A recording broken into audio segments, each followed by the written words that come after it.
Jack Black's the best. Jack Black gets a pass forever, I think, though. Yeah. If I see him in anything, I'm just like, that's great. Yeah. Even in the fucking Mandalorian. It's I'm not mad at him. I love Jack Black. I'm not mad at him. It makes me happy. Yeah, well, exactly. When I just see him in a role, I just smile. Right. Yeah. That is the magic. That's it, yeah. That's a fucking national treasure. He's the best, man. Love that dude. I think we'd be friends if I met him. I think you would too, man. Yeah, thanks, man. Appreciate it.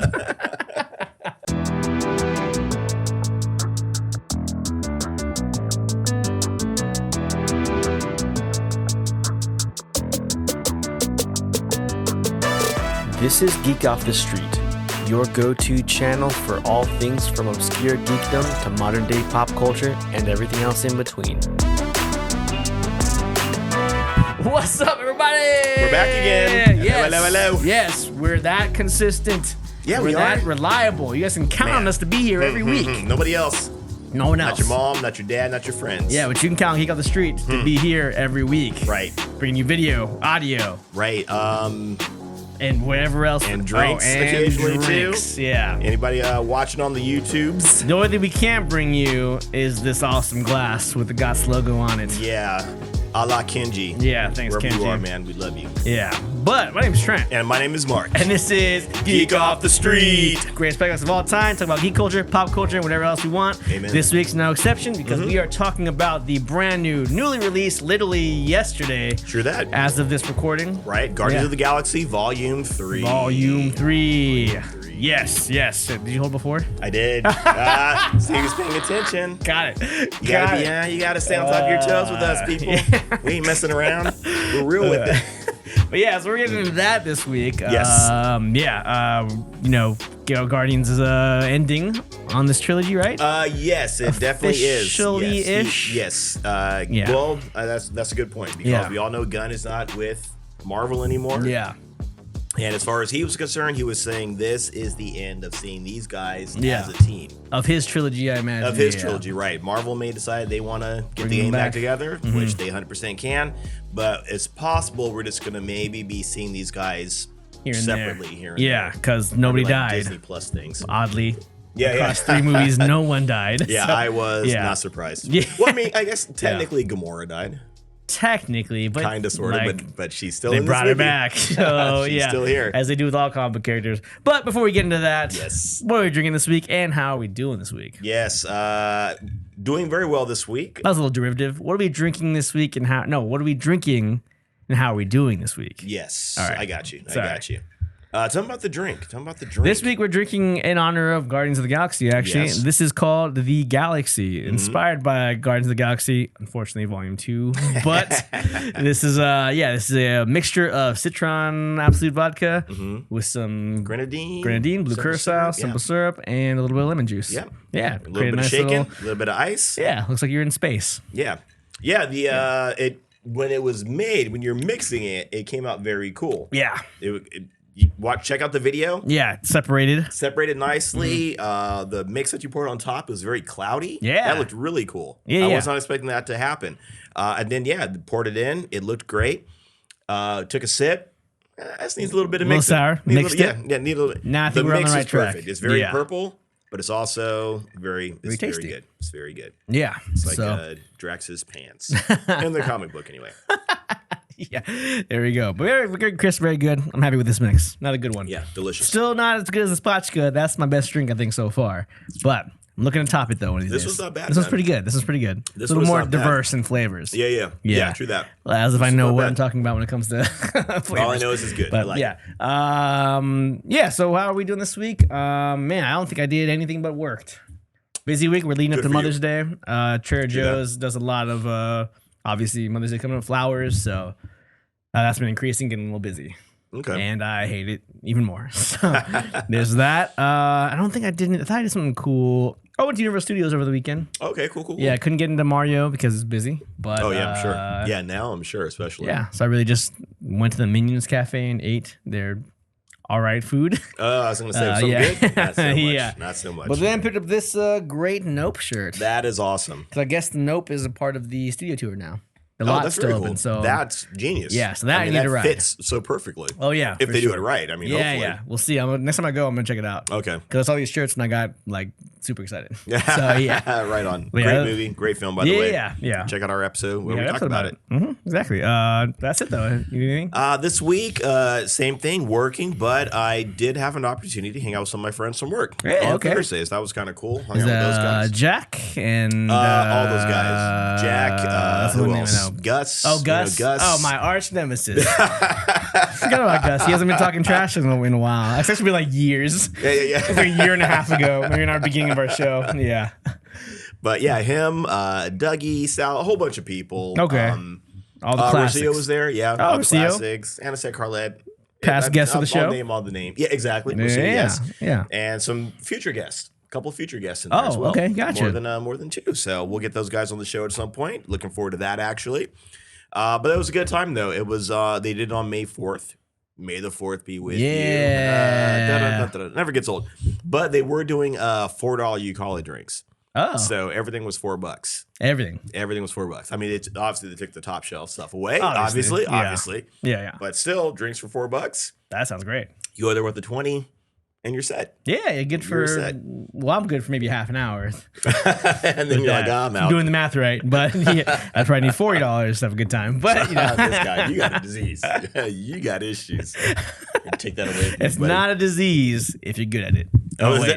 It's not a problem. Sorry. Okay. Disease is a disease, but it's not a problem if you're good at it. I was crunching the numbers. Okay, but if you're good at it, yeah. Right, it's not a problem. I get it. Mm-hmm. But no, we had a good time, though, so it was very cool. Yeah. And that was the highlights. Nice. Okay. Very generic weeks we had. Yeah. But I had some good time. So I don't get a chance to hang out with those guys outside of work that much because I'm normally doing something after work. Yeah. So I don't get a chance to do it. So it was cool to hang out with those fools. Must be nice to want to hang out with people outside of work that you work with. Oh, that sounds nice. I never want to be around anybody at work. Yeah. Maybe one day. Maybe one day. Cool. Let's do some shout outs then, huh? Do a shout out. Let's shout out to Wheelchair Warrior Tactical, Catherine.K.Evans. Catherine Evans. She's following Danny Evans. That's Danny's better half. Okay, gotcha. Awesome. Thanks for the follow. Sushi Sips. Looks like a clothing brand company. Right on. I'll take it. Cool. Thank you guys for following us. Appreciate that a lot. Oh, that's not supposed to go up. And then big shout out to Henry. Yes, that's the big thing we did. That is what we did. Yes, that's a good point. Yeah, he got the Geek Speak show. Right. If you go back and listen to some of our earlier episodes, we have mentioned Henry a couple different times, but more specifically, we've mentioned Henry. We've mentioned the Geek Speak show. That he did, the OC Paracon that he does. But he basically kind of took a little bit of a step away, took a hiatus with the Geek Speak show, went off the air. It was like one of the original geek podcast type shows. Like 2010, 2000, like one of the first. One of the original ones, and he stopped it, but he brought it back again. So check that out. We, on one of his last episodes, we spoke with him, we interviewed him. Yeah. It was a great session. Long, but it was super long and it was awesome. Yeah. Whenever we talk with him, it seems like it's one of those things where we just need to talk for 5-10 minutes to get stuff figured out. It turns into like a 2-hour session. Right, yeah. And then not to count the post and pre after. Then we do the show. Then we do the show, exactly. We do the show, which is another 2 hours. We could literally, we literally had a show just the three of us talking. But the very cool thing is though he is back. So check it out. It's called the Geek Speak Show. Just launched his first episode. We get to be a part of it, which is awesome. And he looked out for us back in when we first started. It might have been 3 or 5 weeks in. When he just reached out to us and had us come be on his show, and we had just started. We were brand new, didn't know what we were doing. Still don't know what we're doing, but a lot less than. And and he really kind of helped us out a little bit. That was very cool. That was very cool to have someone that has been so established as that, and he knows a lot of people in the industry. Just from doing it for so long, he's very well connected. So for him to reach out to us and try to give us a leg up and all that kind of stuff. It was very cool. Yeah, it was very cool, very cool, man. Yeah. I got a good time talking to him every time. So Right on. yeah. But yeah, check out the Geek Speak show. We'll have it in the show notes, and we'll post a link to the episode that we were on. Definitely. Yeah, and hopefully we'll be able to collaborate and do some stuff in the future for you guys. So. Yeah, that'd be great. Be great. But for now, let's get into this freaking movie. Let's do it. Woo. Guardians of the Galaxy Volume 3. Yes. The ending of this era of Guardians movies. Right. Written and directed by James Gunn, as were all three of them. Yeah. $250 million budget. Yeah, same. For the most part, same crew, same cast. Yeah, it's Star-Lord, Gamora, all the people that were there in the beginning. Yeah, you know them all. Rocket Raccoon. They're all there to come with their final hurrah as a team. Yeah, and it has expanded a little bit too. I mean, they've brought in some characters from that were part of the Ravagers, and you know what I mean. So it's one of those things where Stallone was there again for some reason at the beginning and the end. That's it. Just literally there. Yeah. No point to it necessarily, but yeah, really he was there. But it's all good. It's all good. Yeah. So there are a lot more characters. The Guardians, when everything's kind of said and done, it does expand as far as the team is concerned. Yeah. A little bit. So they're still doing their thing. But the whole point of the movie was Rocket he's seriously injured, and they can't fix him the way they want to or heal him the way they want to because he's cybernetic and he's got some sort of technology in him that prevents anybody from working on him. Yeah. It's almost like this, like a patent kind of thing, right? A patent fail safe.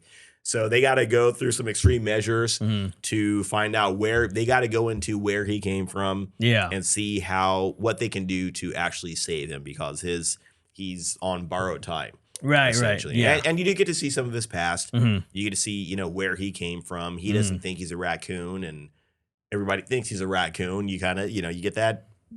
I would say you get that question answered. You tie that one up. I don't know if that's a real question anybody was really asking for. Not really, but they put it out there for you. Yeah. Let alone all the other creatures in there were from Earth, like when there are other planets and animals from other places. Yeah, I guess if anybody, all the comic book fans, the High Evolutionary plays a role in this, and I think it's the main villain. I guess if anybody knows anything about the Marvel comics, it's not surprising to hear his name attached to it. I mean, literally, his name is High Evolutionary, so that's what he does. He evolves people and things, so it's not too surprising to see his hand in the name. But it's in the name, people.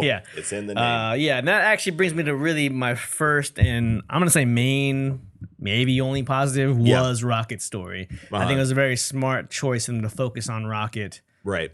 Make him the heart of the whole movie, the team, kind of give him the opportunity to really tell a story, because I know that's one of my favorite parts in the first film is when he gets drunk and he talks about how he didn't ask to be made. Yeah, and it's like that's a hint from the first one. Like, oh well, obviously some shit happened to you. Right, it's not great. Yeah, and for them to finally get into that, I think that's the best part.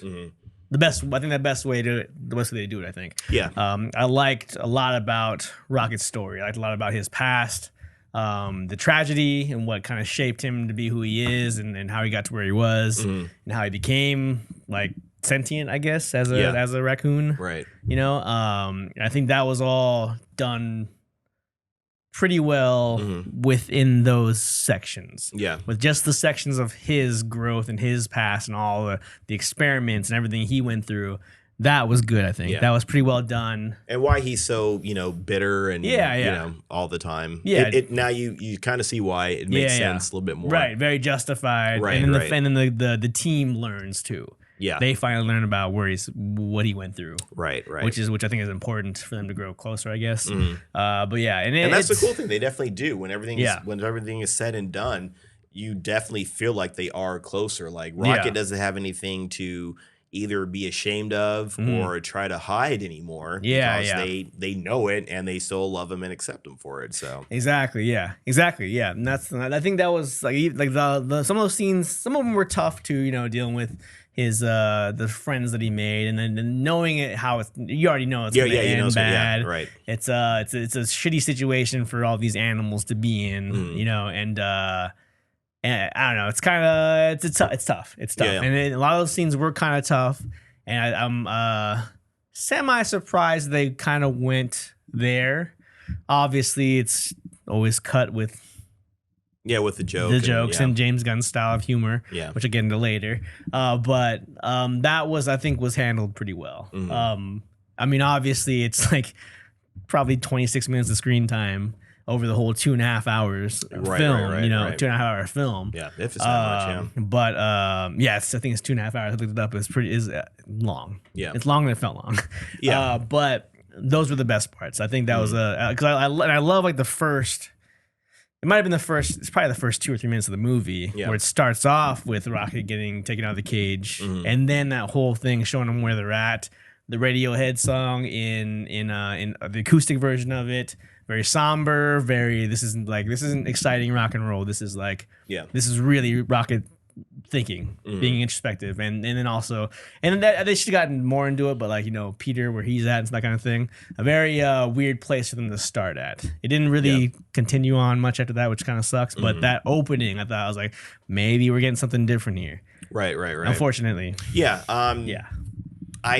I agree. That was a great thing. Finally learning Rocket's story, I suppose. And again, you already, like you said, you knew where it was going to go. You knew what was going to happen with his friends, the people. Yeah. I missed it. There was a bug in everybody in the sterile environment. We're going to be vigilant. We're going to catch it and kill it. And again, that was really cool to see that Peter is still dealing with the fact that Gamora is gone. Yeah. And it's weird. It is something that I don't know, it could have been explored a little bit more because that is such a very unnatural situation for you to have someone and then for you to lose them through death, but then they are back again. Right. It's a whole, I mean, that could have been really interesting to explore more, this whole concept of, and then they end up being kind of, forced together, and, the whole team environment. And he has to come to terms with the fact that there's this person that's right here that looks like her, sounds like her, talks like her, fights like her.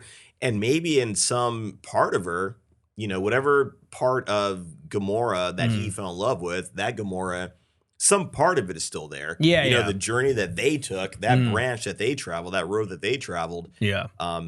She doesn't know anything about that, obviously, and it's not her. So that could have been interesting to deal with the fact that I had this person that I loved and she's not here, but all of a sudden she is here. It is. It's very weird. But it's not. She'll never be. She can never be her because she didn't have the same situation, the same things that made her fall in love with Quill in the first place. You know? And that was actually a second thing that I liked was that they didn't end up together again at the end. Because that would have been way too Hollywood for me for it to be, everybody gets what they want now.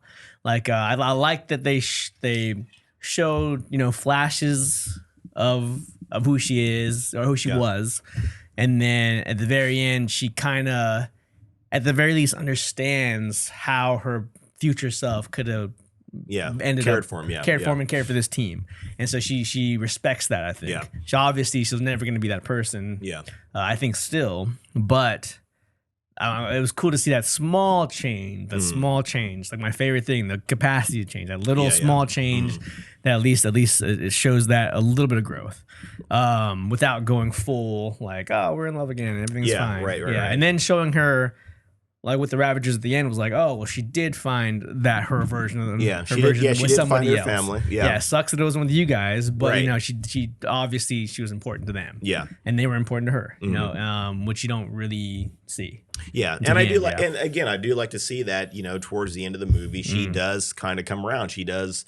She does save Rocket. Yeah. When she doesn't have to. She could have just been like, oh, well, whatever. But she does help him. She does try to save him. She does fight with them at the end. So that was cool to see. Yeah, I agree. I'm glad they didn't, force that issue. Yeah. It seemed like at one point, and I'm glad they didn't do it. I guess they just wanted it just for a joke. But at one point, they kind of made it seem like maybe he and Nebula, we're gonna get together. And I thought that doesn't sound right at all, right? But I guess maybe they did it more for a joke. As when everything's said and done, it wasn't necessarily that funny. But it didn't go anywhere. Yeah, that too wasn't really funny. But what else did I like about this, the High Evolutionary is a very interesting character. The whole concept of, they made this, or he kind of saw North America. He went to Earth and liked it, and he kind of made his own America, or he made his own Earth, I should say. He made his own counter Earth, and then when things didn't go his way, it's like, this experiment's over, kind of thing. I do like that they showed again Rocket's intelligence. Because he's probably smarter than we actually realize. He can put stuff together, mechanically really quick. And they had this little throwaway line in Avengers Endgame, where I think he says to Tony Stark, where he says, "You're smart, but you're Earth smart." Kind of thing. It's like, you're not as smart. Right.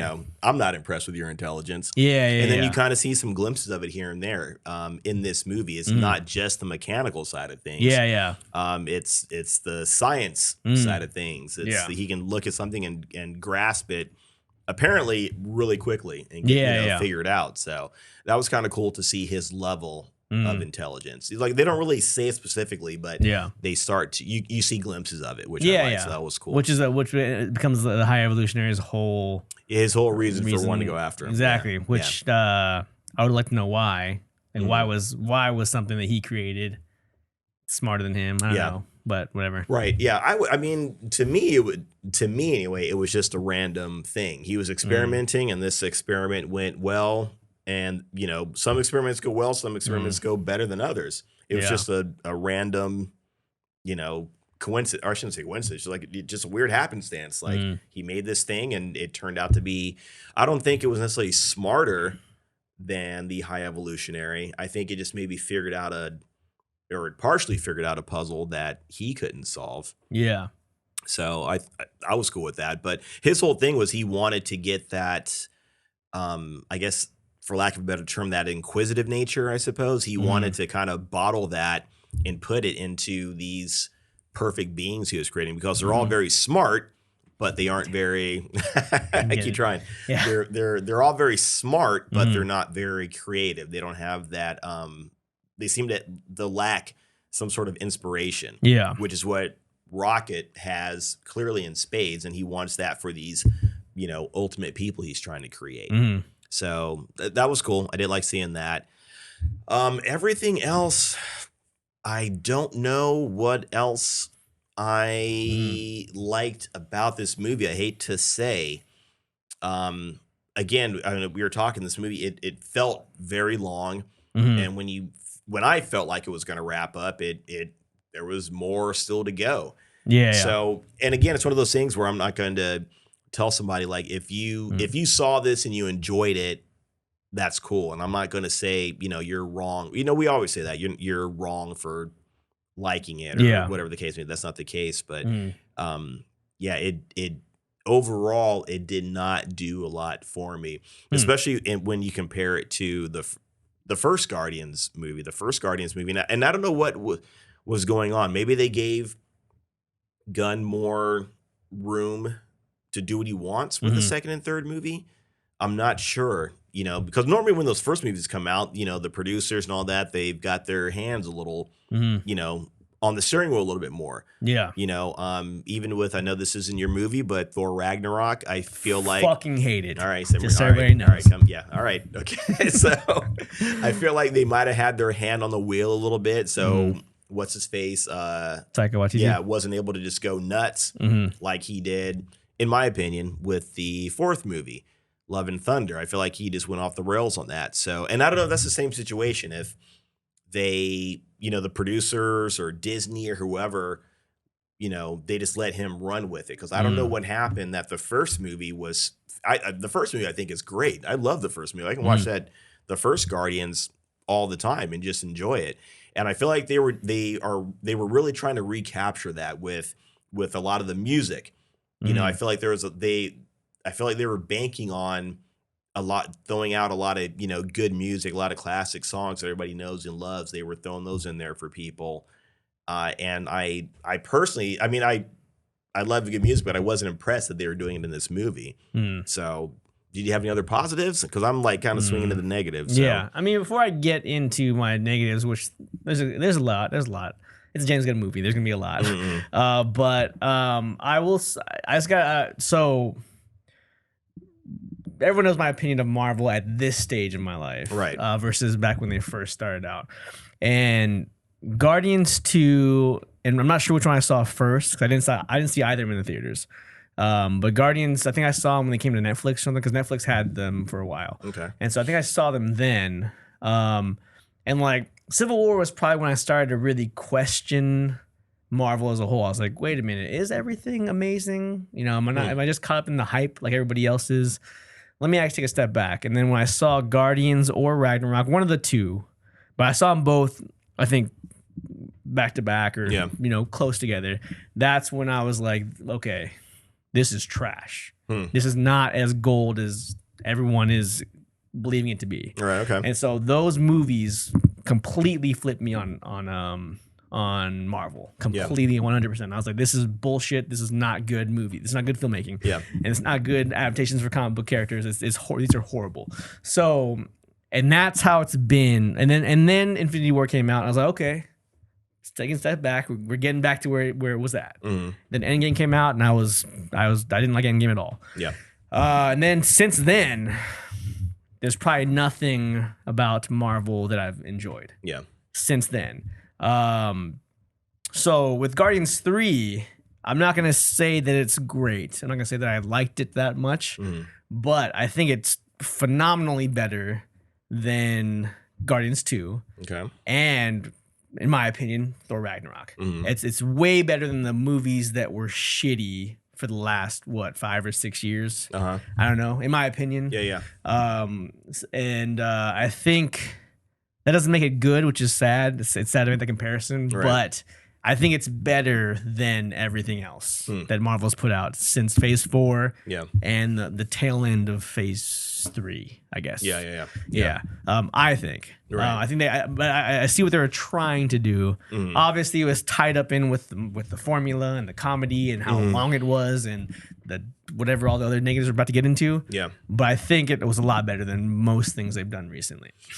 Yeah, I don't. Really? Well, yeah, I don't. What do you think it compares to over the last 5 or 6 years? What it compares to?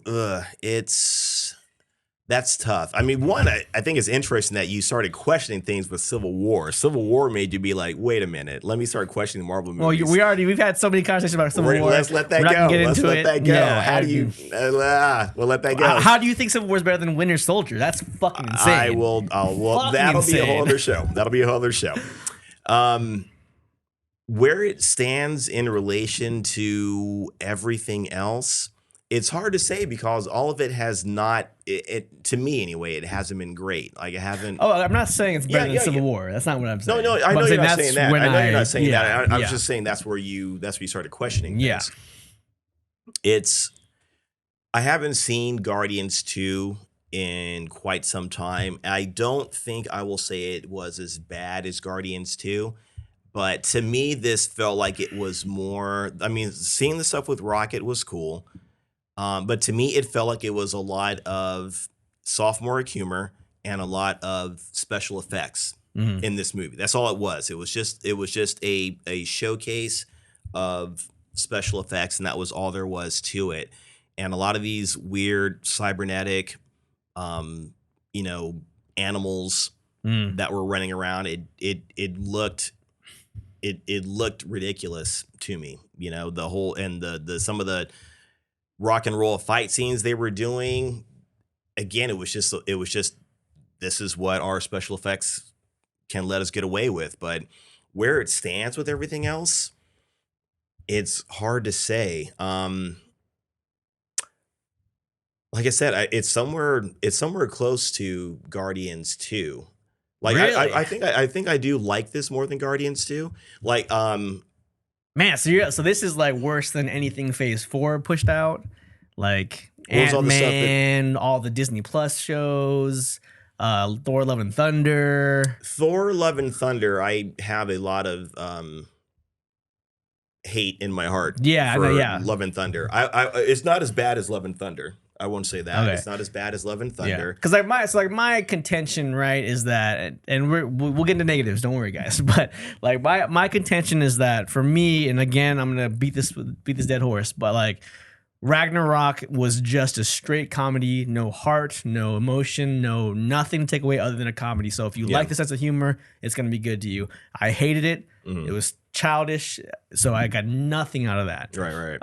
With Guardians, similar. Childish humor because this is James Gunn. That's his style. But the rocket stuff was heavier than anything else we've gotten in Phase 4. Yeah. I think I cared more about Rocket than I cared about Tony Stark's death in Endgame.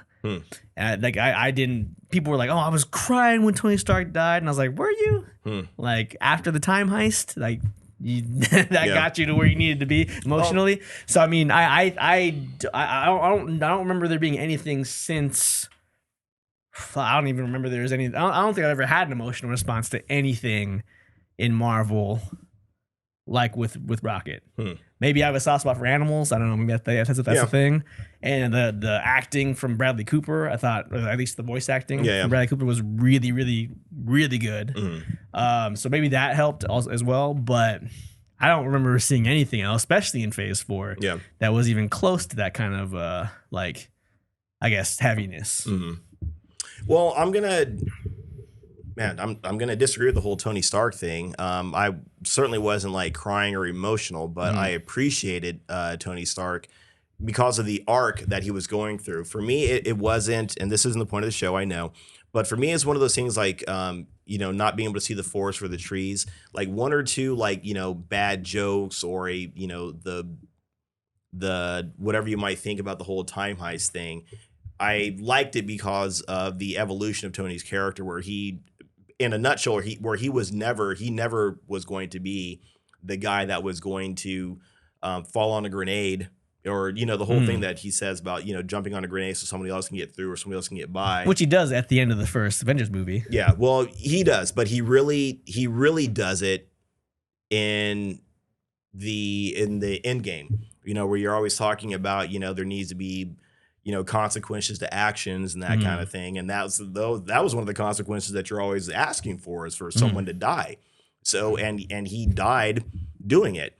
So I was cool with that. And again, the rocket stuff in this movie was good. It was cool. I wasn't, and again, maybe it's one of those things where you kind of know where it's going. I wasn't really surprised by too much. You know what I mean? Like even the whole thing where they're going to catch him at the end, and there's a little shootout, and the bullets, they're all aiming at him in theory, I suppose, and they all miss him, but they hit all of his friends, and all of his friends die right then and there. Like I was hoping it was going to be one of those things where he kind of loses them maybe along the way. Not that random shootout where all of his friends get hit for whatever reason, not him. Well, yeah, I mean that doesn't make sense, but yeah. So I mean, it was that kind of thing. I feel like things like that could have been done better.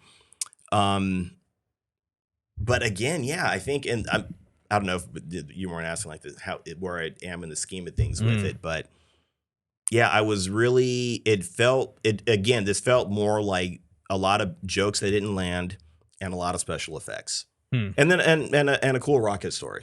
The rocket story was cool, but that was all there was to it. Like throughout this whole 2+ hours thing, I wasn't super impressed with it. Is it the worst Marvel movie? Not by a long shot. Is it? I don't even know if I would say it's I don't know, mediocre. I'm trying to think even like what kind of grade I would give it really, but I wasn't really impressed with it. And there were like a couple cool moments, but overall I was not impressed. This movie at all. Man, I cannot figure you out, Mark. Don't try to get inside my head, man. I cannot figure you out. Don't try to get inside my head. I will say that I don't know, man. Like, good. What are you saying? Go ahead. This, but like the Thor Ragnarok, he gets electrocuted by electricity. When that was 100% dumb. Like that shit's like the dumbest shit I've ever seen in my life. It is very dumb like, for the God of Thunder to get electrocuted. But like that's how that whole movie felt to me. It was just dumb. Like it didn't make sense. Anyway, I'm not trying to get into that, but like, I don't know, man. I was actually pretty shocked. I thought you were gonna be more appreciative of this one, especially based on how horrible Love and Thunder is, and how horrible Guardians 2 was. Yeah. I thought this was all three of those movies are not great.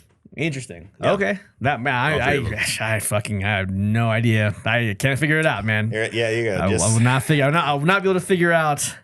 Yeah. Anyway, let's move on to some negatives. Yeah, I have. We're already up in that, but yeah. You got some specifics? Officially moving to negatives. It was really long. It was really long. Very long. I see what they were trying to do, but it felt really jumbled. Like with the moments of Rocky, those are great, but it was filled in with a bunch of bullshit. So which is a ton of bullshit, tons of just random encounters with random things, and again shitty jokes. And I you know when you can watch a film and you'd be like, oh, that's this director. That you can tell by the style. Edgar Wright's a great example of that. M. Night Shyamalan, those guys, Guy Ritchie, Quentin Tarantino, they all have their styles, and you can watch a movie without knowing it's their movie and be like, oh shit, that's this guy's movie, because you know their style and it's usually really good. I can do the same thing with James Gunn, but I fucking hate his style. I hate his style of filmmaking. I hate the way he shoots things. I hate his dialogue. I fucking hate his comedy. I hate that. And every single time they'd show a rocket scene, it'll get into the other shit with the Guardians, and his trademark thing that he did in Peacemaker, Suicide Squad, all of his movies, is that someone would say something stupid, and they'd all argue about it for 2 or 3 minutes. And then one person says, "Can we just get back to the important matter at hand?" And that happens 3 or 4 times in every one of his movies. And it happened in every episode of Peacemaker. And that shit is so annoying. None of the banter is funny. None of the arguing's funny. None of the jokes are funny. It's just 3 minutes of them talking bullshit. And then it comes back around circle. Oh, can we just get back to the plan now, guys? Okay.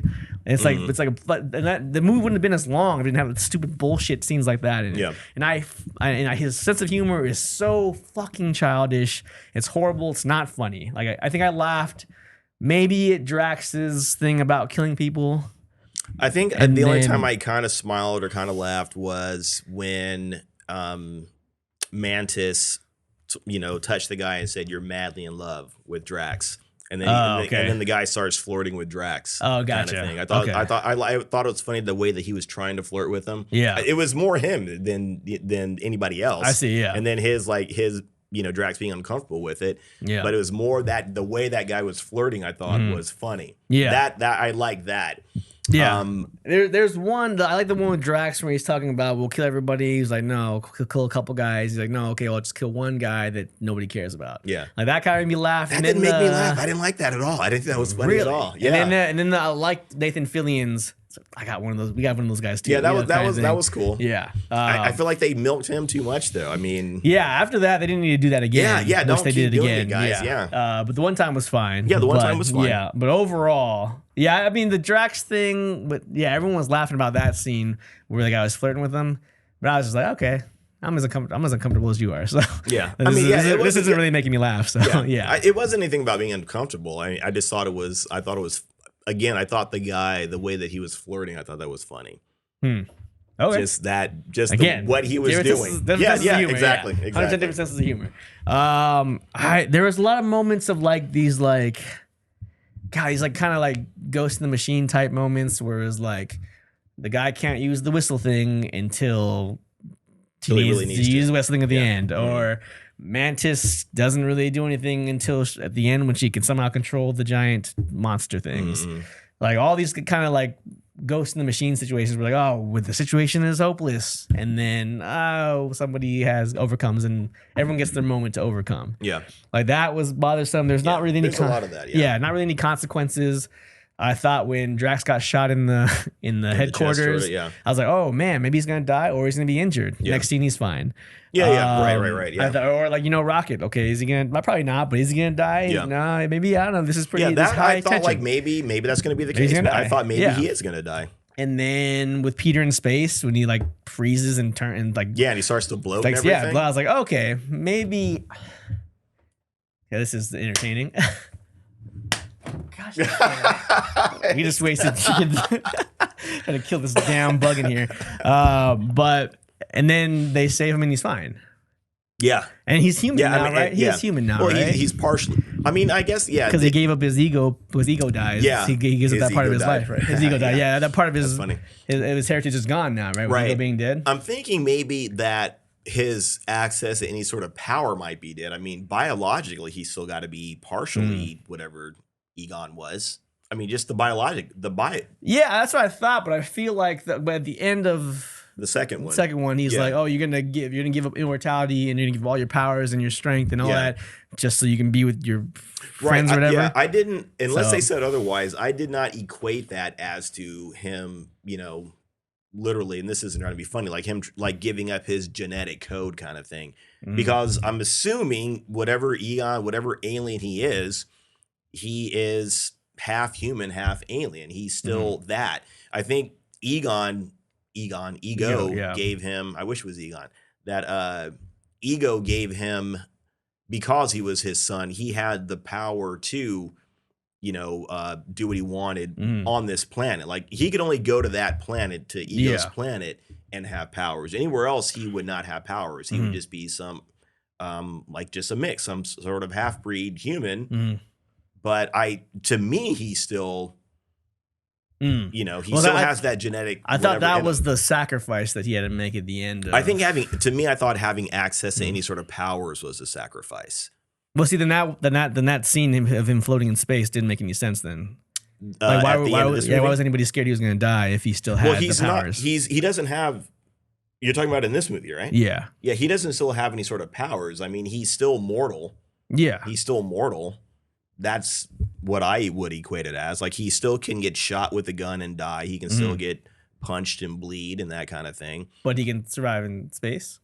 No, he was not surviving in space. Right, I think he was about to die. I think I'm assuming that could have been, that's how long any human would have survived in space, for a couple seconds or whatever. Okay. Because he starts to, die pretty quickly. I thought I was like, oh, okay, maybe this is the end of Star-Lord. Maybe someone's going to die. Right. And then he was fine. Yeah. Literally fine the next scene. Even his face was like getting distorted and kind of warped and bloated. And I'm thinking, wow, this is like a pretty disgusting way to go. This is pretty nasty. But see, I never thought, though, that they were going to pull that trigger, just because I feel like they would not have killed Star-Lord in that way. Like, everybody that was in any sort of danger except for Rocket, I kind of felt like they are not going to pull that trigger on this character in that kind of way. So when Peter was, looking like he was about to die, even when it got to like the very end of it, I was still like, okay, some time's going by and he looks like he's getting a lot worse. They can't save him. They're trying to, and they can't get to him. I was still like, I still remembered, like, I was still waiting for Adam Warlock. Oh, like he was the only X factor within this fight. So that was my thinking. Like, 5 will get you 10. That he's gonna show up and save him. Yeah, and sure enough, that's what ends up happening. I thought he was gonna maybe do something to do some sort of energy thing to save him, but all he did was just get him to the. Yeah. That's why I was saying that I think it would have made the movie more impactful if any of those moments leading up to that actually paid off in the way that you think it should. Like, he goes back for his iPod, then he jumps into space, and then his thing doesn't go quite as far, and then he starts freezing, and then Groot tries to grab him with his branches, and they break, and it's like, oh shit, all hope is lost. Like, this would be a great way to send him off and give some more impact at the end of this movie. Yeah, and I think it would be impactful. I don't know if, again, I don't think that's how this. Marvel won't do it. They wouldn't. Marvel won't. Like Marvel's. We already talked about their bullshit and their formula. They will never pull the trigger like that. But with what they were doing with Rocket, I was like, oh, maybe they're gonna make this movie a little bit heavier and give us a little bit more. This time around, especially with the last movie in Gunn's trilogy, maybe they're gonna pull all the stops and give us a little more to think about when we leave. Yeah, but the only thing I was really thinking is that Rocket might die, especially even when it got to the part where they're gonna save him. Yeah, and it was like, okay, now we got the the magical thing to save him. And oh my goodness, it's not saving him. And then when another spoiler. And then I did like that scene where he saw his friends. Oh yeah, that was great. And then he said, "Can I go with you?" And I was like, "That's great." Yeah. And I thought that would be like, I don't want him to die, but that would be kind of a cool a way to send him off to be like, wow, I'm gonna go be with my friends. Yeah, that scene was all great, except are these things gonna be in heaven still experimented on mechanically? The freaking walrus is still gonna be a part of the wheels. That's either here nor there. Dude. I don't know. That's I think that's just as dumb as the what'd you just point out earlier about what took you out of the I don't know. It's just as dumb. I think it's dumb. Oh man, yeah, there's so much to think about. Damn, you just pointed out something that like really took you out of it. Peter and not.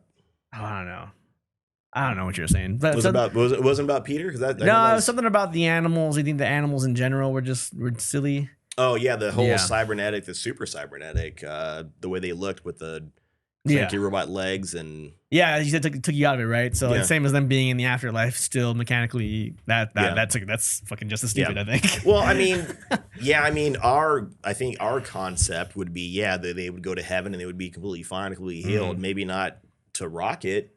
From his perspective, maybe, Or I guess whatever he's seeing, I don't know what he's seeing. I don't know. He's about to die, so Well, I mean, I guess we're seeing them in their whatever form kind of thing. But I don't. Yeah, that's I guess maybe that's up to that's just your perception or your take, I suppose, or anybody's take, whether they would still have their cybernetic. I don't know. I mean, that scene was fine. Like, it was all fine. I understand the point. It was impactful, whatever. But and that was like, he's still in his freaking wheelchair. And then they have these last minute, like right where it's getting right up to, it's getting ready to cross that yard line. Then there's some sort of pause, again with Peter, look like, oh man, he's been in space for a minute now. It's getting worse. They can't save him. That's it for him. So he's about to die. His face is like getting bloated and distorted. Oh man, this looks really bad. Yeah. We're right there where he can't go any further. Then something comes and magically saves him. Adam Warlock comes along and saves him. The same thing with Rocket. Like when he was in that, that death scene, that Harry Potter, you remember in the last Harry Potter movie where he gets hit with the Avada Kedavra, whatever. And he's in the train station. And so he's in the white train station. That's what it reminded me of. It's like that whole white, white ethereal space. Yeah. So, and then it's like, it's that same situation. It's like, it's right there, right at the end. It's not going to go any further. Then she puts her hand out and stops them. It's not your time. It's like, okay, well. Yeah. Back to basics. So there was a lot of that in there. And I feel like I was not surprised by any of it. I felt like you can kind of see it all coming. So that's another big thing that really took me out of this movie altogether, was I thought there weren't any real surprises. And maybe that might be what some people actually like about it, because it is going to be for lack of a better way to put it, it's going to be a comforting movie. It's going to be a movie that you can sit down and watch, and you kind of feel like, even though they're trying to tug at your heartstrings, there's not going to be any sort of real consequences to it, and that's what I guess kind of annoyed me. I felt like they were pretending there were going to be consequences for a lot of stuff, and then there was no payoff for it. So I see. Yeah, I mean, as far as Dick Slice are concerned, that's a lot of them. I didn't. They clearly spent a lot of money on this movie. I didn't. I feel like it was just overboard. There were too many special effects. There were too many weird looking creatures, just all over the place kind of thing. And I guess maybe you can justify it. It's space, I guess. But even when they went to Counter Earth and they're all the weird, animal people walking around and doing their thing and living like they're, somewhere out of like the late 70s kind of thing. Like all of it was, especially by that point, I was, I didn't care for it too much. And I feel like I was that way throughout this whole entire movie, unfortunately. Interesting. Wow. Any other negatives, man? No, I mean, everything was just kind of general. Music was whatever. I never really respect, just because they pick rock and roll songs. Yeah. And they pick a lot of classic rock and roll songs everybody loves. Top I feel like 40 that's what stuff, that's what they're doing. They're just throwing that in there just to be like, this is what people like. So and that's been the formula since Guardians 1, all the way through the whole trilogy, even in Suicide Squad. All of those movies, all of everything he's done is really rock and roll soundtrack, not really that composition. Yeah, I mean, so I'm never really impressed with soundtracks. I'm impressed with like composers doing the actual music for a film. So I'm cool with soundtracks. I don't have a problem with it. I like soundtracks, and with Marvel with the first Guardians movie, because that was the first one. It seemed like, oh, that's kind of unique. It's not unique, but they have a lot of cool songs in there that a lot of people like. So okay, that's cool. I get it. But then when you go back to what you did before and just kind of copy that, that's I'm not impressed with, because that seemed like it was done out of some sort of originality. At least, you want to bring out a lot of cool songs that people like, and that's what we're doing. And then when you try to do that with every movie, I'm not impressed with it. It was almost like with the Ron Burgundy movie. The first one was great. Everything in there was like all these kind of unique jokes. But when you tell a unique joke again, it's not unique. So I feel like that's what this movie was. It was just him copying that stuff. Well, it's even like, I'm gonna disagree and say that I don't think it's all that creative just to pick songs people like. I don't think, and I think James Gunn is like fake Edgar Wright in that regard, because he'll pick songs just to put it in there for people to like sing to or bob their head to or get excited to during fight scenes or whatever the hell. That's not really. It's just picking songs people like. I can do that. Anyone can do that. My playlist will probably be great for Guardians 4. I don't know, my classic rock playlist. But like Edgar Wright, Baby Driver, the music is embedded in the scenes timing wise, and so it all plays a part. It's a character in the movie. James Gunn is just let's put a rock and roll song here. Let's put a R&B song here. Let's put oldies here. Let's put this in there. And people are gonna like it because it's nostalgia. Right. And see, I wouldn't have a problem like if you went to your playlist and you made Super Guy, the movie, the first one, and you did that for your first movie. If you're doing that same thing by the fourth one, then that's when I'm gonna be a little disappointed. Then I'm gonna be a little. Especially if you just keep going back to that that's when I'm gonna start getting a little disappointed. I don't have a problem with you doing it when you something brand new. I don't hate that. But when you keep doing it over and over again, like I said, when you keep kind of copying the same thing you're doing, I'm not super impressed with it at that point. That's James Gunn as a filmmaker though. He has the same comedy, the same type of dialogue, the same storylines for every movie he does. So I don't think. He's just not that guy. Right. And then, so now the obvious question is, he's going to be running things at DC now. I'm trying to give him the benefit of the doubt, but the only thing we've seen from him are these, the kind of, the jokey movies, the sophomore humor and the rock and roll spliced in with some rock and roll action and some half-hearted attempts at, heartfelt moments or emotional scenes or whatever. So, I'm surprised that you noticed it here versus with Gunn. I mean, like you noticed it here with Guardians 3 as opposed to like Guardians 2 or as opposed to any of the other Marvel movies where they try to insert this fake. Like Guardians 2 is a great example. They just kill Yondu at the end. Oh shit! Let's everybody be sad now because something sad happens at the end of the movie when nothing else bad happens in the whole movie. Right. Same with Ragnarok. Scourge goes out in a blaze of fury when he's a piece of shit the whole movie. Yeah. You know what I mean? I didn't care about that. Nobody cares. Like that's the Marvel. I don't know how much anybody cared about Scourge getting killed. I mean, I don't know. It seemed like people, cared. I bet if you were to ask people who Scourge is, I bet most people that have seen that movie probably wouldn't even know. Maybe, who he is. But for a long time you thought nobody liked Guardians 2, and a lot of people do like Guardians 2. I think I know they're. Got it. Did you? Nice. Yeah, I know there are people that do like Guardians 2. There have to be, but I don't know. I still say. So I still say I bet people don't like Guardians 2 that much. I know there are some people. There's always going to be somebody that's going to like something. Yeah. I bet there's probably somebody out there that likes The Matrix 4.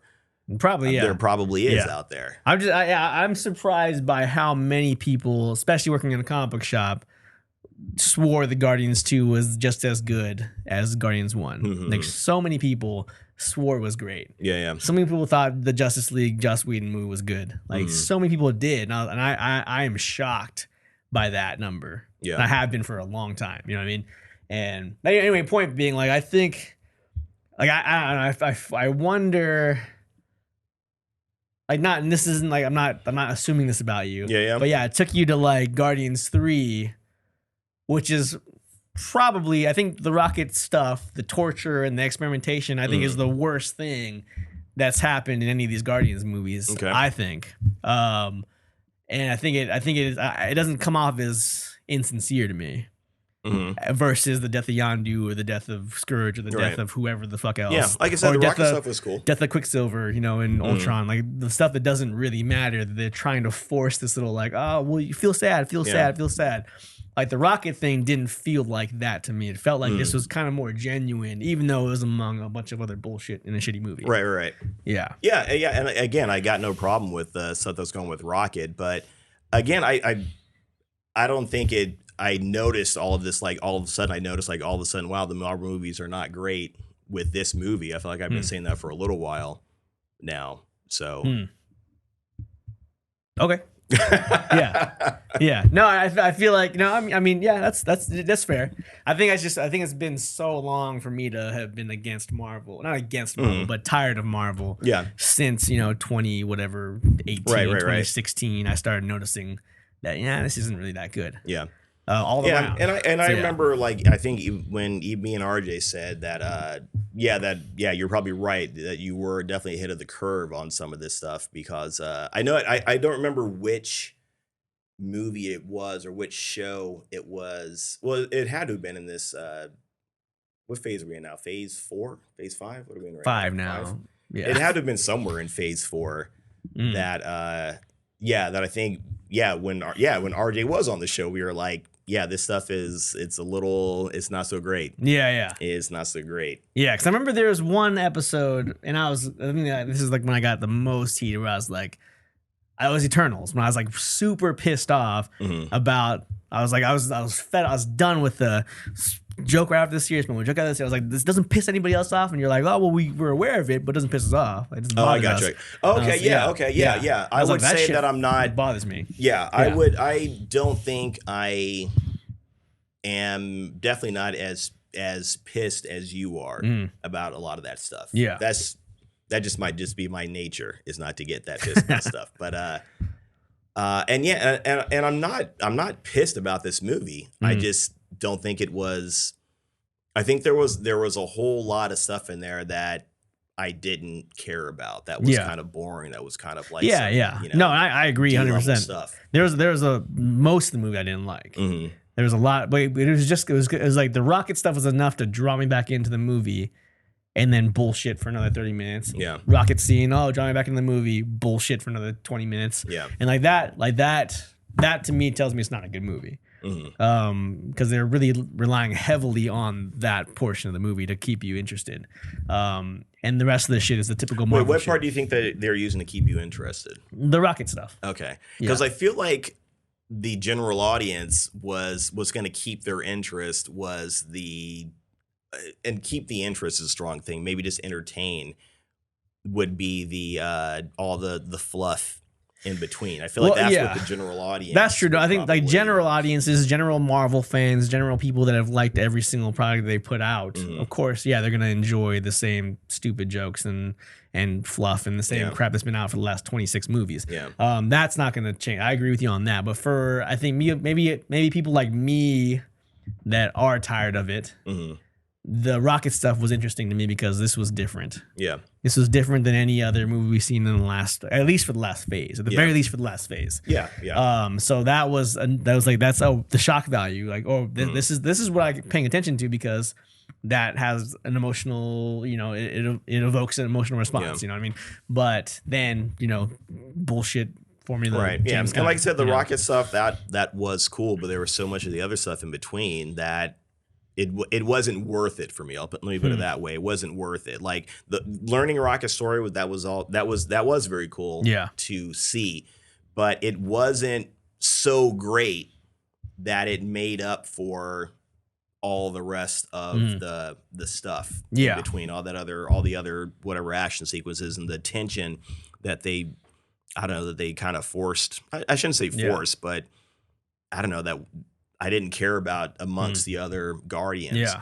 And I guess maybe in the audience's defense, I didn't hear that many people laughing I'm trying to think how often I heard somebody laughing in this movie. Again, they had a lot of the dumb jokes in there. Yeah. But and I think there was a joke about Drax pooping in the shape of a fish or something.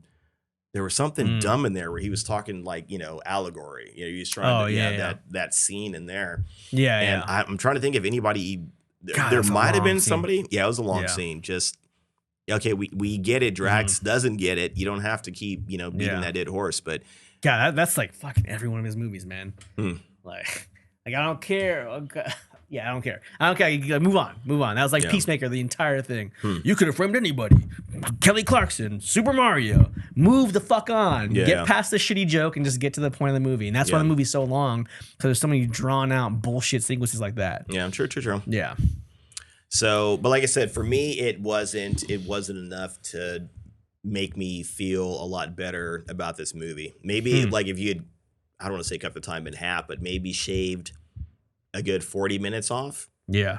And then you focus more on, Rocket and all that kind of stuff, and maybe just don't do so many bad jokes. But again, maybe that is what this movie was supposed to be. It wasn't supposed to be necessarily anything super deep or super emotional. It was just supposed to be a bunch of wacky guys going on a wacky space adventure with a bunch of wacky creatures. And having a good time. Maybe that's what this movie is supposed to be. Yeah. So if somebody goes and they see this movie and they like it and they watch it or watch it and like it, that's what this film, in my opinion, and it's just not, I'm just not really kind of thinking about it. Yeah. So maybe I'm starting to think maybe I shouldn't be so hard on this movie, because if that's what this movie is supposed to be, then maybe they did it. If people go and they like it and they have a good time, and that's what it's supposed to be. It's not supposed to be anything where you're going to get anything really deep out of it, Okay, gotcha. And that kind of sounds like why you were okay with Peacemaker, because I think I said from the jump, I thought Peacemaker, that's what Peacemaker was. Again, like the way I saw it in the very first opening scene of Peacemaker, where they had that silly little dance song thing that they're doing, and everybody's out there dancing. To me, that told me right out of the gate, that's what this show was going to be. This is going to be, like the Three Stooges with guns kind of thing. Like to me, that told me right out of the gate, not to expect, Game of Thrones out of this, or don't expect, Better Call Saul or whatever. Yeah. I know that didn't mean anything for you, but no, nothing. Not at all. Yeah. Not at all. Yeah. But so again, that's how I look at it. And again, I think if I put this movie in a different lane, I might be able to judge it less harshly, I suppose. Yeah. Maybe I wonder if you went in expecting something different than what it was. I really didn't have any sort of expectations for it. I didn't know what to think of it. I had no idea what was going to be happening in this movie. I didn't do any sort of research or anything ahead of time to find out what was going to be happening, what was going to be going on. I didn't know. I was hoping it was somehow going to get back to, I don't know, what I wasn't expecting it to be Guardians, the first Guardians, but I was hoping just to maybe see a good, entertaining movie. I wasn't expecting that. But now I'm thinking I need to maybe have, because when I watch movies, I tend I will have a category, I will have a lane for them, and it's not just one lane. It's a movie, it's a film. Everything needs to be this. I probably have like a good 5 or 6 different lanes for movies. So now I'm starting to think, and see, now I'm starting to think now too, is if I do make another lane for this movie, is that just making it okay for a movie to be bad? Because again, I don't think this movie was even put together well. So I agree with that too.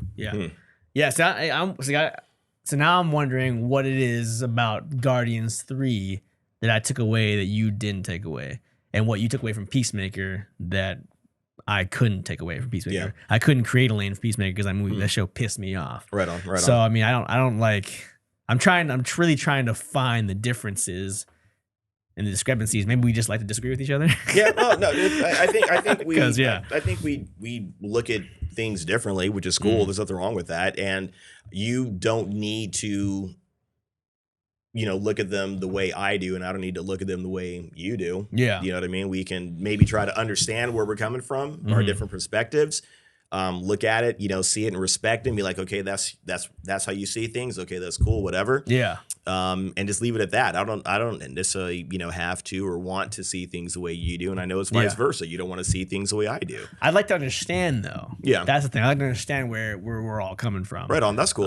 Yeah. So and again, for me, we're, kind of beating a dead horse here. When it comes to Peacemaker, that series, for me, right out of the gate, I knew this was going to be something silly. Yeah. And there's nothing but comedy in that for you, right? There's no like character growth. There's nothing like emotional about it. There's nothing that I'm trying to think what there was. Like, cool in there. What did they try to do? They try to make like Peacemaker have this whole issue with his dad and like be crying sometimes, but then undercut it with a dick joke. And yeah. Like that's. I thought that was.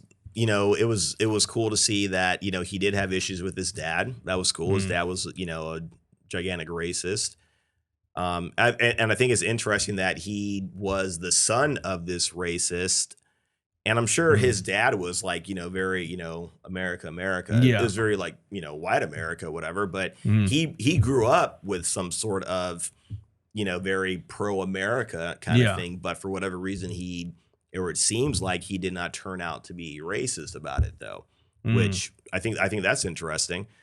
But yeah, I mean, to me, the whole thing was just a joke. It was silly, and I think that's kind of my take with Ragnarok too. I thought right out of the gate, I just looked at it as a comedy. Yeah, and I didn't want to see everything after that be like Thor as a joke. I thought that movie was kind of was going to be like a standalone thing, which that's what really made me mad about 4.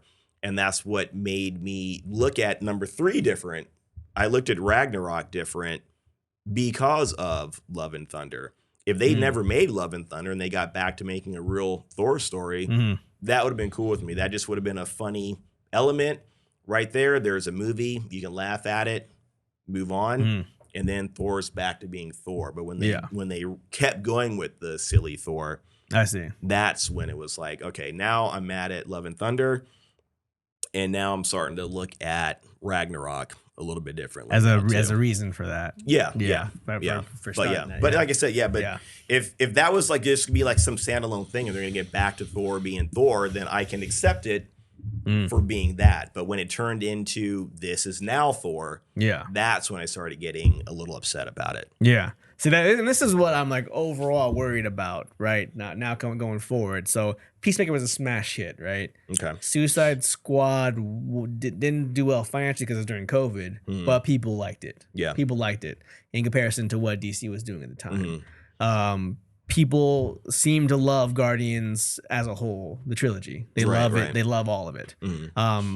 More people probably like number 1. Sensible people would understand that 1 is the superior one and 2 is horrible, or at least not as good. Yeah. But most people aren't sensible when it comes to Marvel movies. So this is a gold trilogy to a lot of people.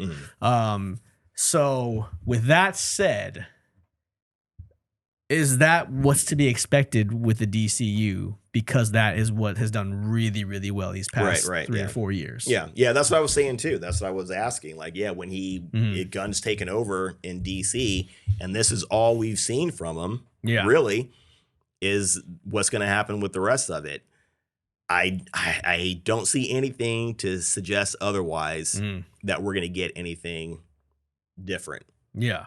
Because if it's one of those things, if it ain't broke, don't fix it. And if it's working for him and it's bringing in money, then we're not going to see anything. And I'm really wondering, because I think he's supposed to be doing Superman himself. Yeah. So I wonder, like, you can't make a Superman movie like this, like Guardians, like these last 2 Guardian movies have been.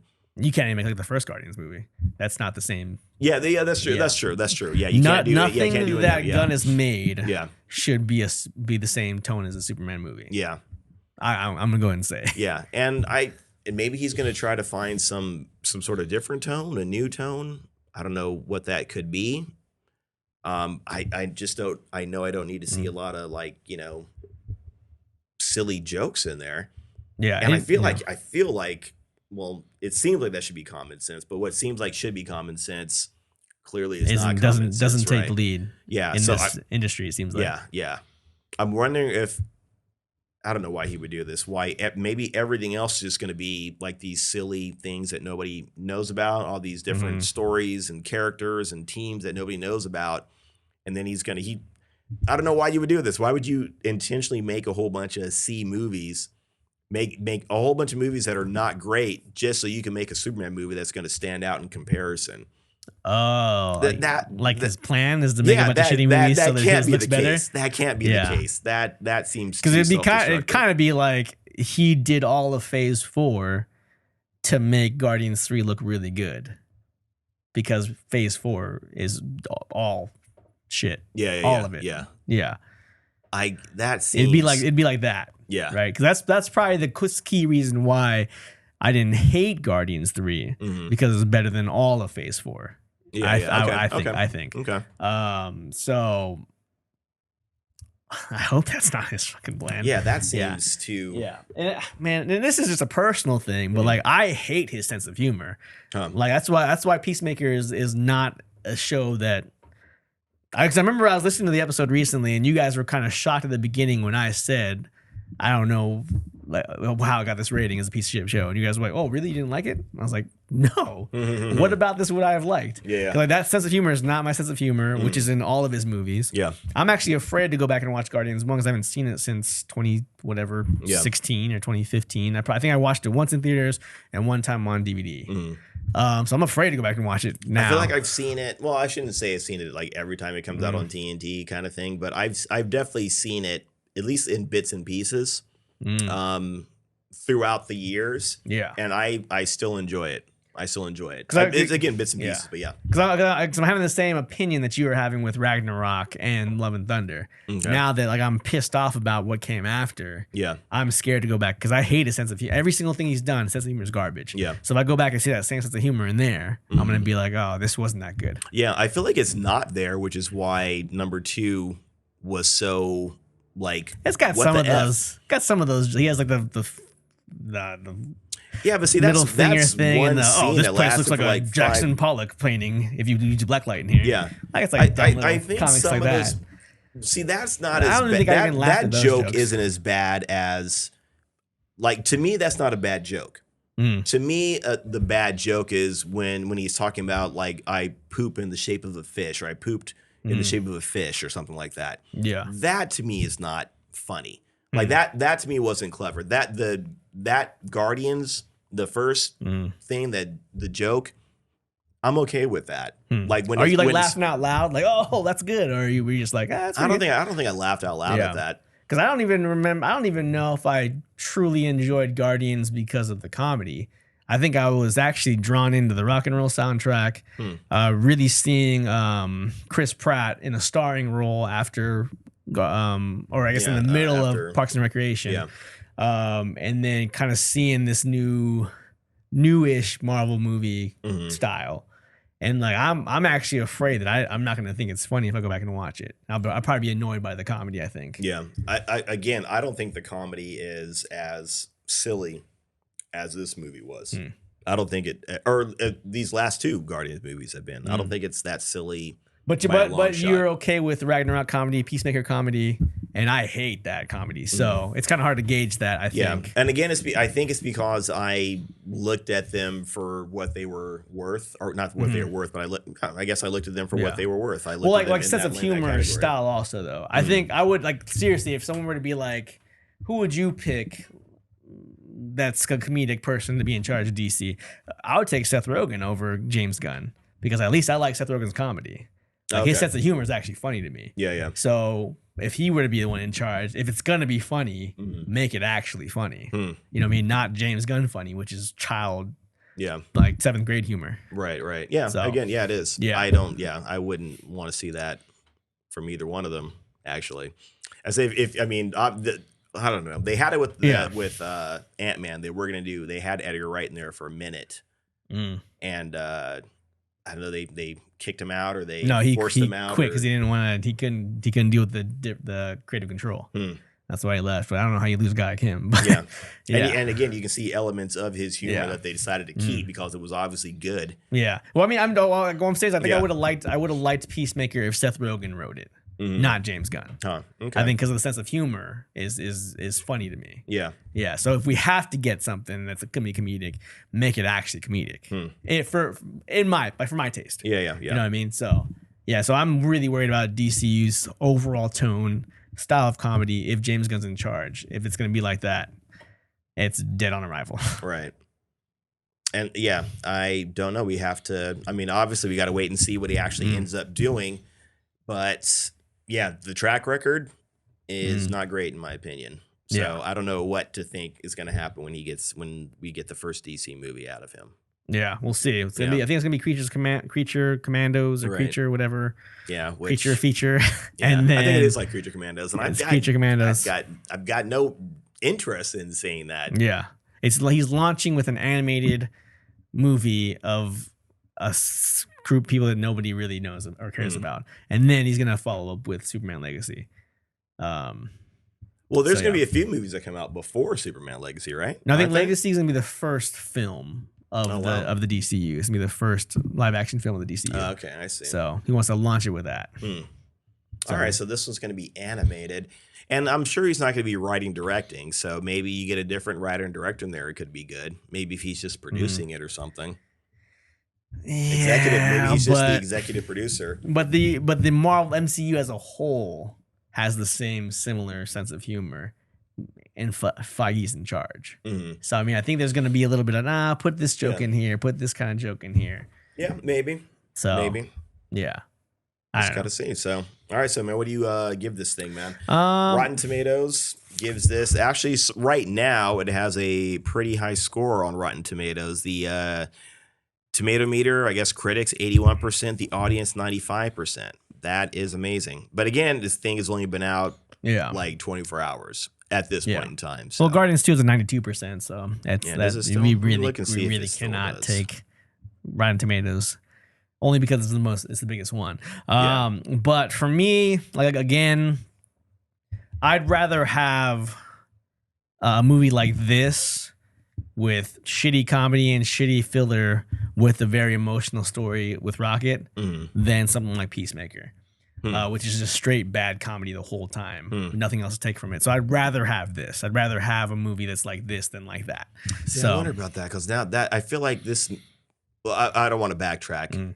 I'm just now thinking about it. I feel almost more insulted that they try to slip in something emotional in the midst of all the garbage.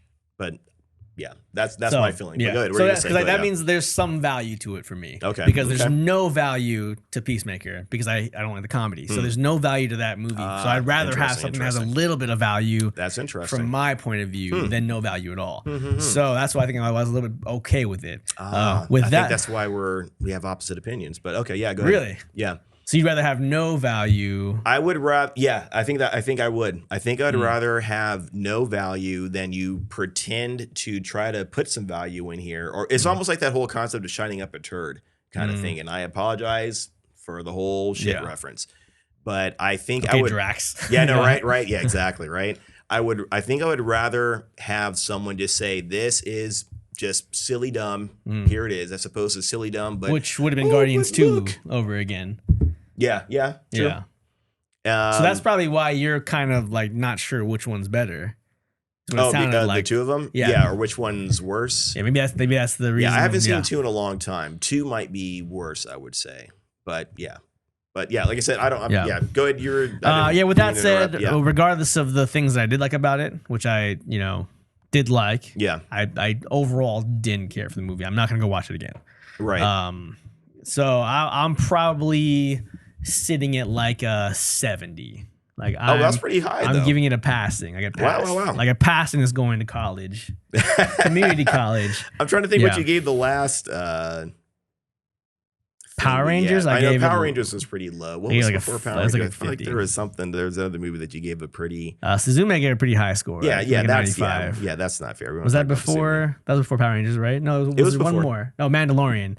That was like a 60. Yeah, what was the TV or the movies? It's not important. So you give it a 70. Probably a 70. Okay, maybe it's because I can't give it a D because a D is like a D in my family is a fail. I'm Asian. D is a fail. Even a C was not good. A C wasn't good to bring home. So this movie did not fail for you. Yeah, no, I was okay. I'm glad we got to see what happened with Rocket. Oh my God, the Guardians. I was looking at the tomato meters. Yeah. Am I looking at the same one? Is this right? Hang on a second. What the F is this? Now this is something different, I think. Oh, an animated series. Now I was looking at the meter. Yeah, the Guardians 2 has like an 85. Oh, it's 85 now. Yeah, basically all the way around. Yeah. So I was trying to see what the first Guardians had, but it's saying something animated or whatever. So I'm like, the first Guardians can't be. It's got to be higher. It is higher. Thank God. Jeez, I was getting nervous. It's 92.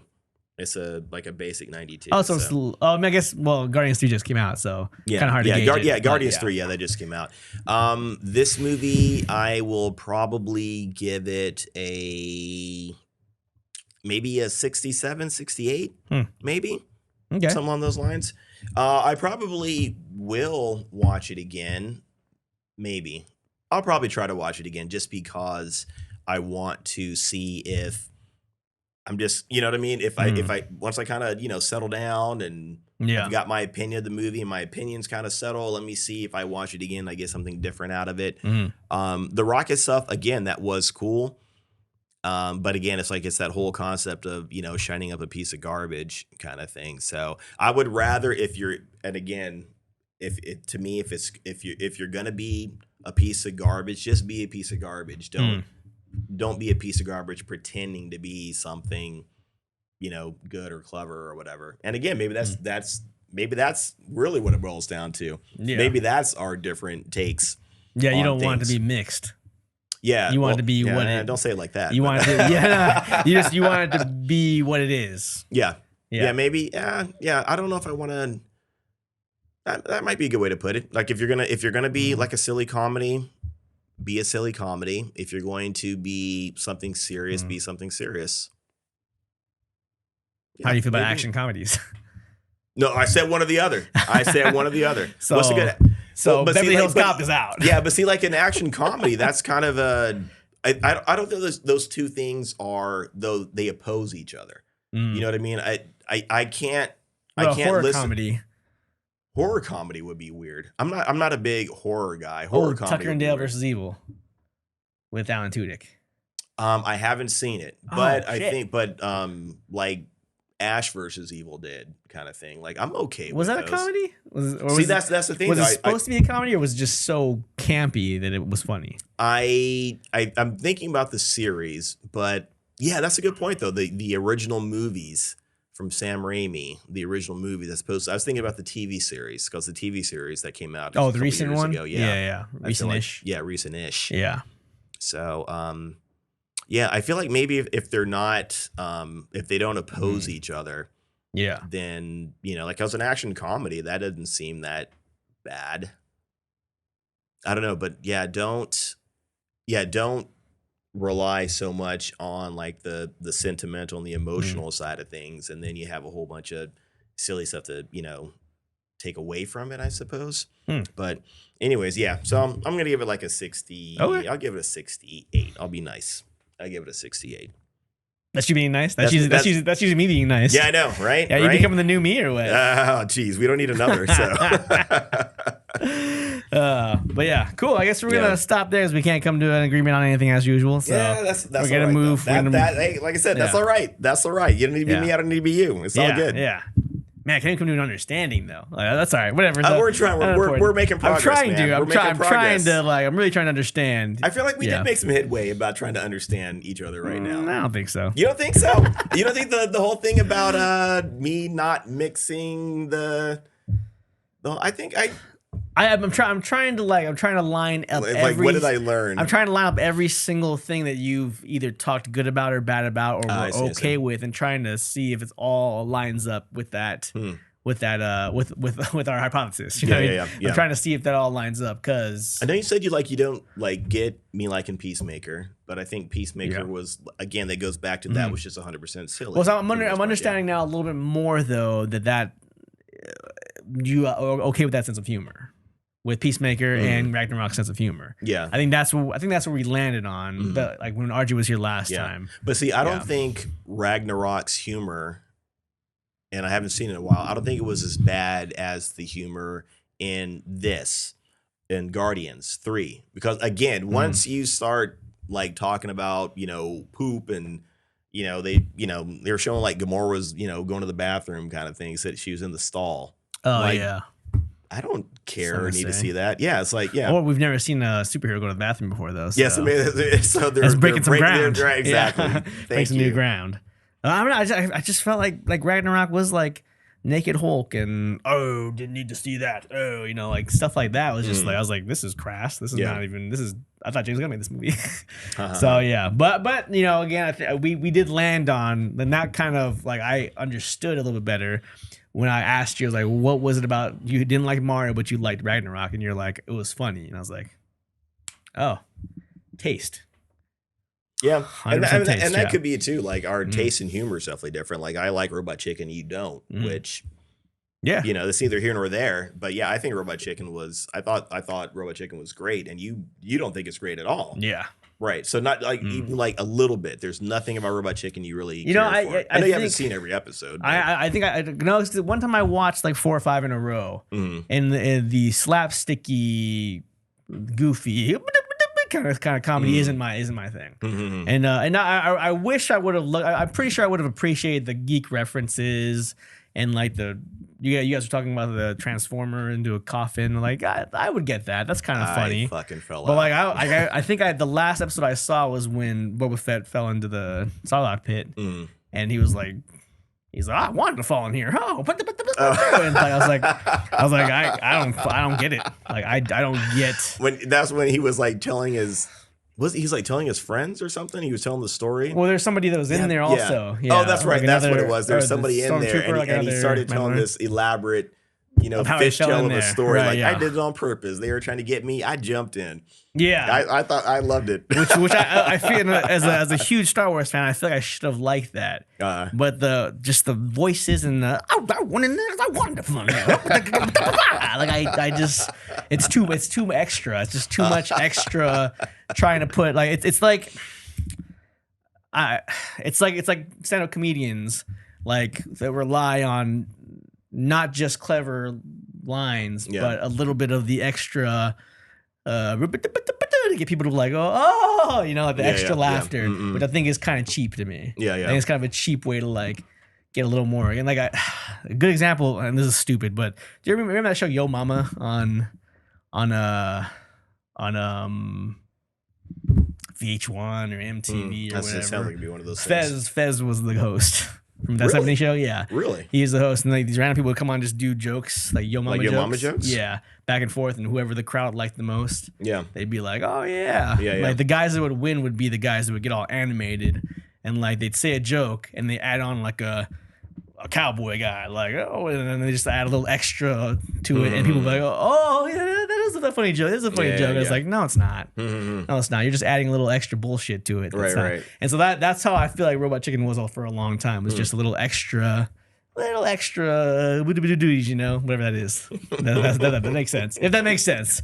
I think I see what you're saying. I think there was a lot of Robot Chicken that didn't rely on the doobie. Is that what you said? Yeah. The doobie baba. Yep.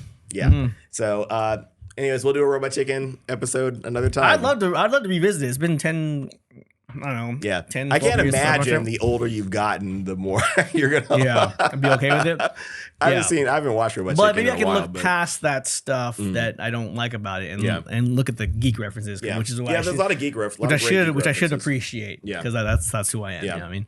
And maybe I can't think of that many episodes where it got too slapsticky? Do you think you might have been focused on that? Like if you saw like, 5 episodes and then you saw the slapsticky stuff maybe once or twice, is that what you focus on? So you painted that with the... No, it's just like the overall style, like the voices and maybe the way it looked in like the kind of rigidy, loosey goosey with the voices. Just it just wasn't funny. It wasn't funny to me. I think for that sense of humor, you have to kind of appreciate all those things for you to really fully enjoy it. Right on. Yeah, man, I kind of grew up with that whole clay animation stuff. So to me, to see them kind of making fun of it, I was okay with it. But yeah, all right, that's a whole thing. That's a whole other thing. That's it. We're done with that. Yeah. Maybe we'll never understand each other. Maybe we're getting closer. Who knows? Anyway, yeah, we're gonna keep on doing this. So we'll hopefully we'll get this some point. But before we wrap up, anything we're gonna do this week?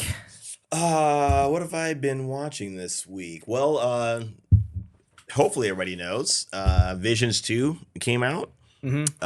So I have watched that. Oh, you watched it already? I watched it, yes. I would have watched it Wednesday, like at midnight, but I thought I should probably go to bed so I can get up and go to work in the morning. So let me not do that. Yeah, I was the worst. I didn't even know they were doing a season 2. Yeah. Until I got a notification on my phone saying Visions 2 is now available. I was like, what? What, the who? The who? The who? Yeah. Yeah, I think I saw, I was going through, how they have the carousel of whatever stuff when you turn it on, and I saw Visions in there, and I saw, oh man, there's another Visions coming out. Yeah. So I knew it was coming out that when I think I probably saw like on Monday or Tuesday or something. So I was like, oh crap, Visions. So yeah, I watched it. It's still, and I'm not gonna say anything. I don't want to say anything. It sounds like you're about to say it's still kind of the same. No, they don't continue any of the stories from the previous one? They do not continue any stories. I know. There are a lot of great stories in there, but I saw this great Ronin statue. That samurai from the very first one. The first one, yeah. Really? They made a statue of that? Yeah, Four Color Fantasy and Ratchet Cucamonga. Really? It's all black and white. He's like in this flowy samurai suit, but just the a red lightsaber. And I was like, dude, this is dope. Yeah. I was like, this is kind of cool. That sounds amazing. Yeah, it was really cool. I was like, I would buy that if How much was that? I was like $300 maybe. Okay. Yeah, that's pretty expensive. Yeah. Oh, wow. But it was super that nice. Is so. How tall was it? Approximately. It was probably like somewhere one of the bigger ones. It was kind of like maybe bigger than the Genji or like that. It was big. It was like a bigger size one. Oh my God. It was probably like obviously not my Superman, but like it was a good size. Wow. It was pretty big. Wow. Yeah. That sounds awesome. Because I went and I rewatched them. I mean, thankfully they're only like 15 minutes. Yeah, easy to watch. So, easy to watch. So I started rewatching the first season, and that one is fantastic. That first one with that whole black and white thing. Yeah. That guy was great. Yeah. It's good, kind of a cool style. Yeah. But you just don't really know anything about any of these characters though going forward. Which. Yeah, maybe that's the magic of it, is that this is all you get is this little moment in their lives, and that's it. But, right. Yeah. I mean, and there's a lot of potential to expand on it. And then they had that episode, the 9th, where it was about the guy that made lightsabers for the Jedis. Those lightsabers looked cool. Yeah. And that whole concept of having like some, the same way somebody will hand you a ceremonial sword for some special fancy occasion. Right. Why not have a ceremonial lightsaber? Yeah. How dope would that be? Let's get to the future already, so I can have that on my wall. A ceremonial lightsaber, like a real. You want to go to the future so you can have like a real lightsaber, ceremonial on my wall. Yeah, and you can burn people to death with it. No, I'd probably use it.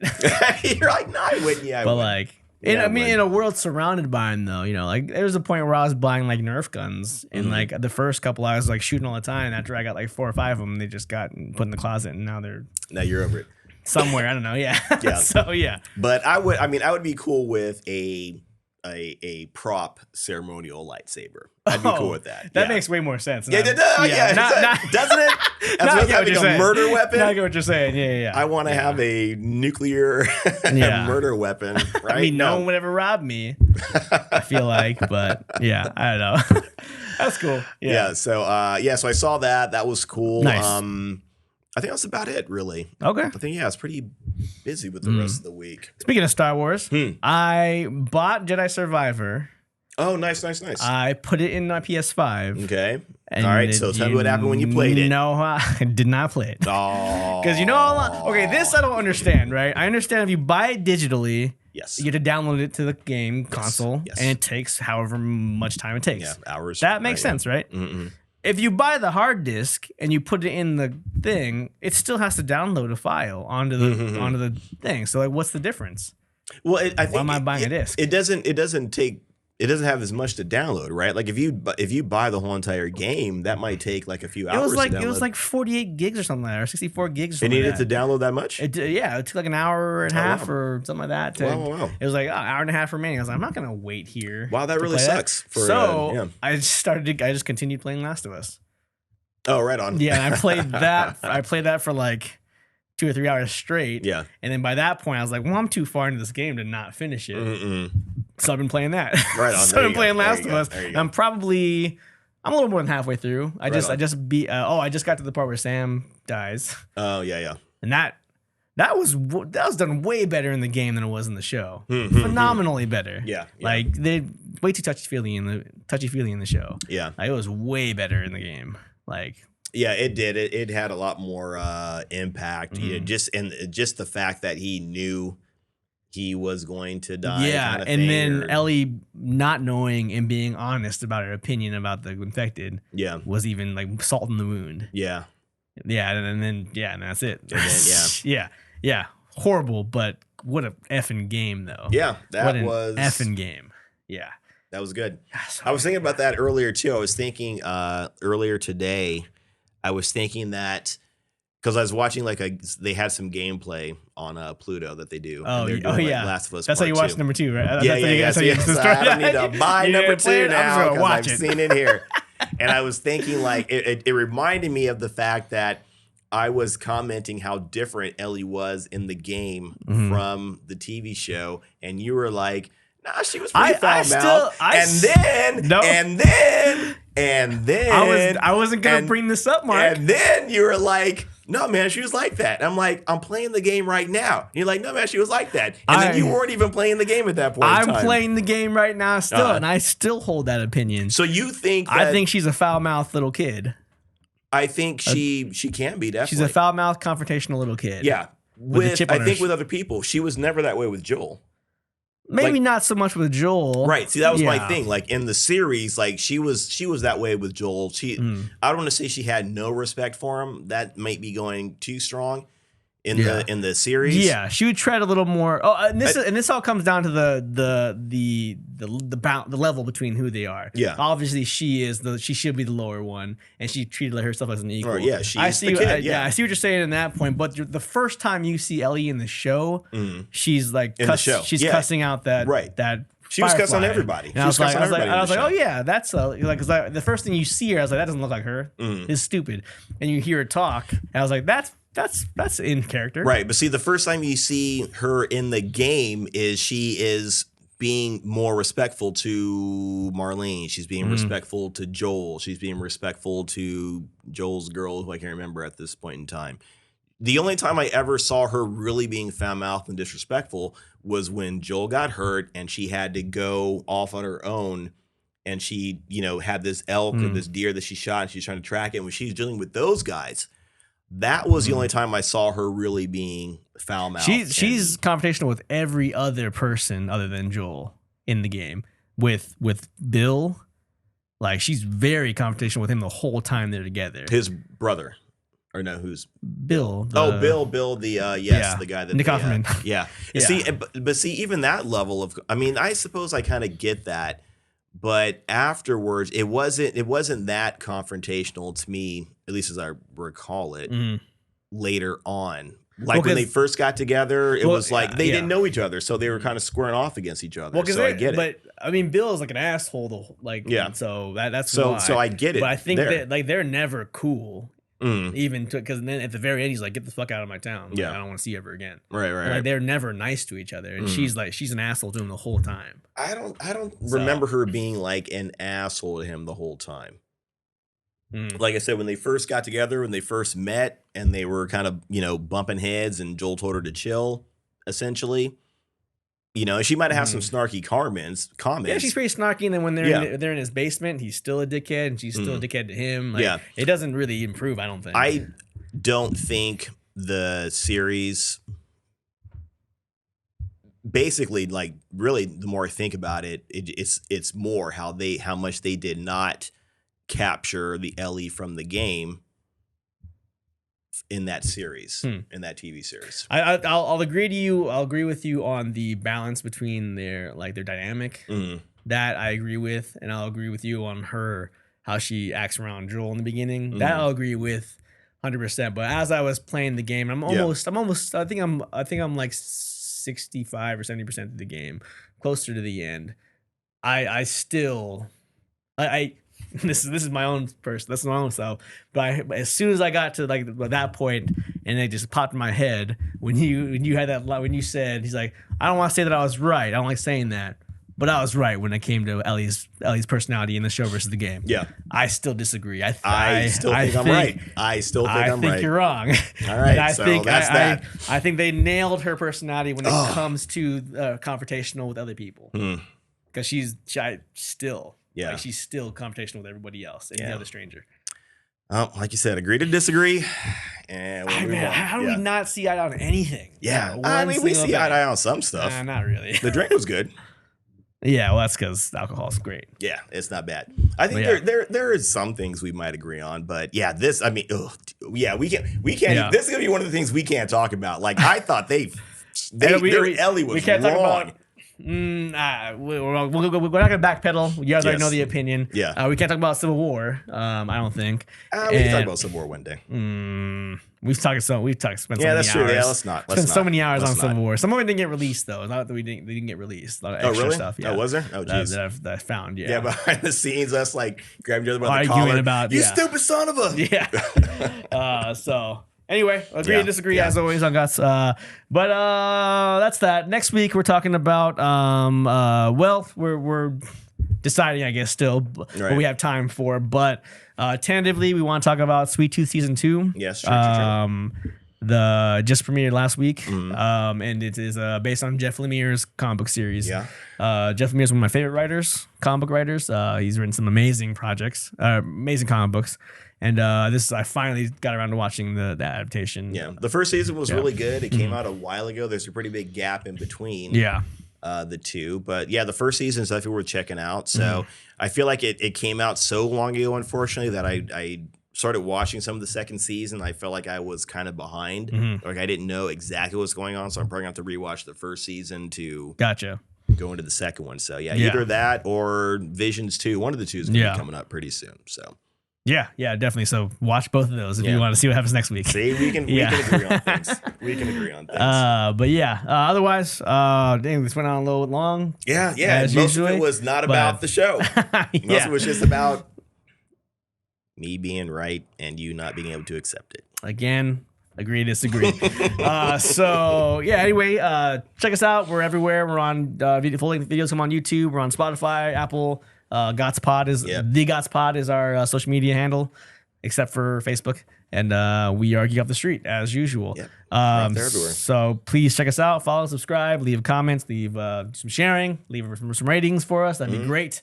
We haven't got one in and more to the point, if you want to comment on any of the stuff that we talked about, please feel free. If you think Ragnarok was good or bad. Most people think it's good, so I've already that's true. I've already given up fighting. If you've seen Guardians, give us your comment on any of the Guardians movies, 1, 2, or 3. Yeah. Hopefully you've seen 3. Do you think one's the same as 2? If you do, then you might. Then that's what you think. Then you're okay. Issues that's what you think to work through. You're entitled to think it. But let us know if there's anything that you agree with Trent on. Let him know if there's anything you agree with me on. Let him know as well. This guy needs to learn. Yeah. That's all right. I'm used to not agreeing with me, so it's not going to matter what you guys say anyway. But I appreciate the opinions, though. Wow, the confrontation in this guy. See, people, this is what I'm dealing with. You see all the time. No. See, the thing is, Mark has this like air about him where he's always calm and cool and relaxed and never gets bothered by anything. But behind the scenes, Mark may be just as stubborn as I am, but he is passively stubborn, which gets him farther in life than me. So I respect respect that. See, but for me, it's not even. It's not even about being stubborn. It's like I feel like I am right the same way you feel like you're right, and we gotta. And I think it boils down to opinions. Yeah, opinions and taste. That's all it is. Yeah, that's all it is. That's all it is. And that's maybe that's where we should leave it. At least for this episode, or going let's forward. Leave it there. Opinions and taste. Yes. But yeah. Anyway, that's gonna be it. We gotta cut it now. This is getting way too long. So thank you guys for tuning in. Appreciate it. We'll see you guys next week. My name is Trent, and my name is Mark, and this is Geek Off The Street. Super dry. We should have made another drink. Should have. Because now the stuff's sitting in the ice, right? No, I used it all. Somehow, did you use it all? Somehow it didn't but I should have put more. Well, it would have been sweeter. No, it came out fine.